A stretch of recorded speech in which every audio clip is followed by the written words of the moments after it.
Okay, have you ever found yourself just fuming at the person driving super slow in front of you? I think we all have. It's this instant gut reaction judgment. Well, in this explainer, we're going to dig into the hidden psychology behind why our brains do that. So let's kick things off with a classic example. One that probably happens to you, well, more often than you'd like. Okay, picture this. You're stuck in traffic. The person in front of you is going painfully slow. Your first thought probably isn't, oh, I hope they're okay. No way. It's usually something more like, what is this person's problem? Are they even paying attention? Right? So why is that our default setting? Why do we immediately blame the person and not, maybe their situation, what's really going on inside our heads? Well, let's get into it. It turns out this whole mental thing we do, this constant automatic process of trying to figure out why people are doing what they're doing, it actually has a name in psychology. It's called attribution theory. Basically, it's the process our brain goes through to explain the cause of someone's behavior, and our own too. You can kind of think of it like we've all got this little detective in our head who's always on the case trying to solve the mystery of why did they do that? And here's the thing, the stories that little detective comes up with, they really, really matter. I mean, if you decide that slow driver is just a jerk versus, say, maybe having a really tough day, well, that completely changes how you feel and how you react, doesn't it? So whenever our brain tries to explain something someone did, it basically comes to a fork in the road. It has to make a choice. Is this about the person or is it about the situation? And those two paths have names. On one hand, you've got a dispositional cause. That's the internal stuff, blaming it on their personality, their character, their attitude. On the other hand, you've got a situational cause, and that's all about the external stuff, what's going on around them. Let's look at Mike here. Did he not pay you back because he's lazy and irresponsible? Or did he just get held up late at work? See, the story you pick completely changes how you see him. The problem is our brains have these built-in shortcuts that tend to push us down one path way more often than the other. So let's get into some of these common thinking traps that our brains fall into all the time.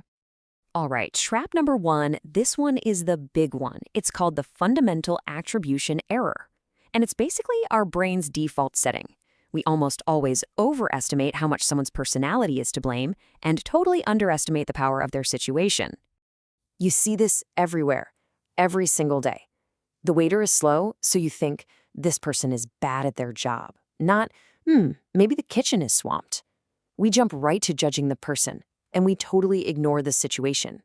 I mean, this quote says it all, right? Our waiter has no idea what he's doing. It's an instant conclusion about his personal ability, with zero consideration for any other possible reason.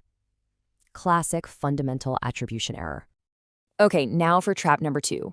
And this is where it gets, kind of funny. Because this whole tendency, it flips completely on its head the second we start talking about ourselves.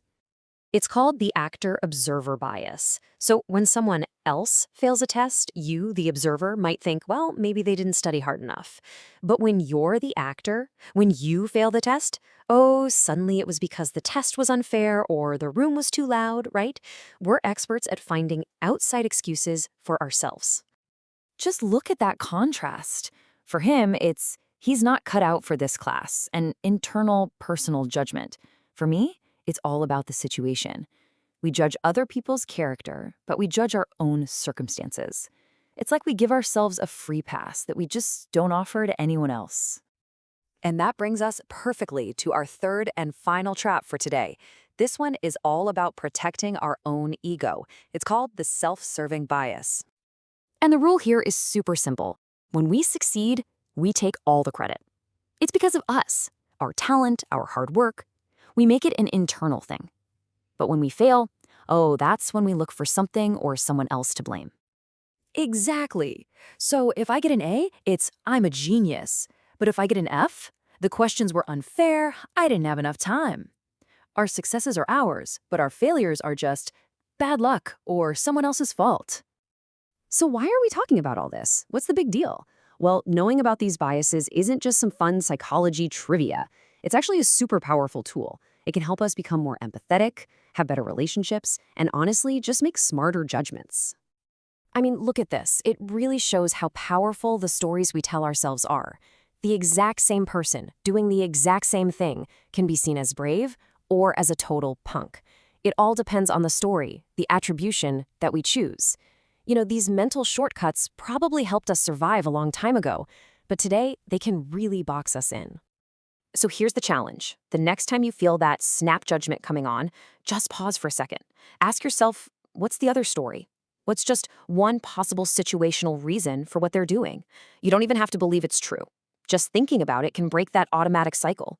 It can help us choose a better story and maybe see the people around us with a little more understanding.